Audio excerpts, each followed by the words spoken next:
Ikalabing-isa ng Setyembre, taong 1917.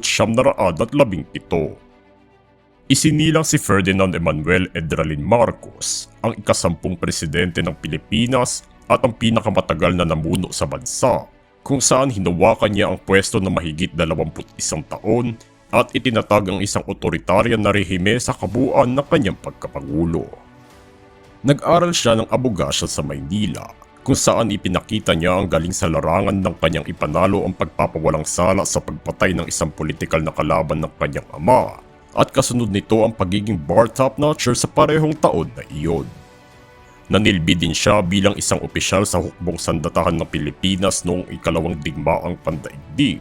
at kalaunan naging miyembro ng Kamara de Representantes at ng Senado bilang presidente nito, hanggang sa talunin niya sa halalan si Diosdado Macapagal sa pagkapangulo.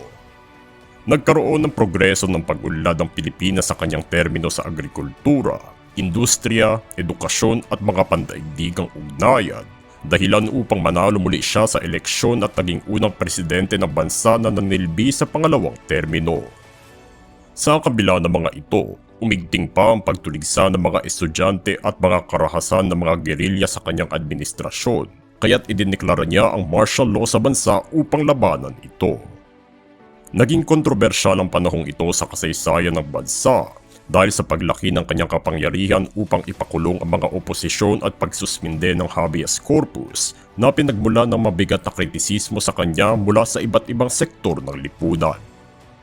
Tinanggal din niya ang martial law matapos ang halos isang dekada, ngunit nanatili pa din na mahigpit niyang kapit sa bansa sa mga sumunod na taon na nagpalala lamang ng korupsyon, ekonomiya at katatagan ng bansa mula sa mga nais na mag-aklas.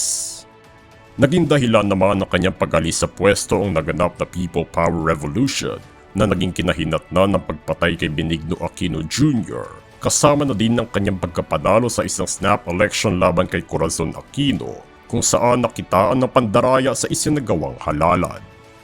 Nanatili siya sa Hawaii hanggang sa siya'y pumanaw sa edad na 72 dahil sa mga komplikasyon sa kalusugan na kanyang ininda sa huling parte ng kanyang pamumuno.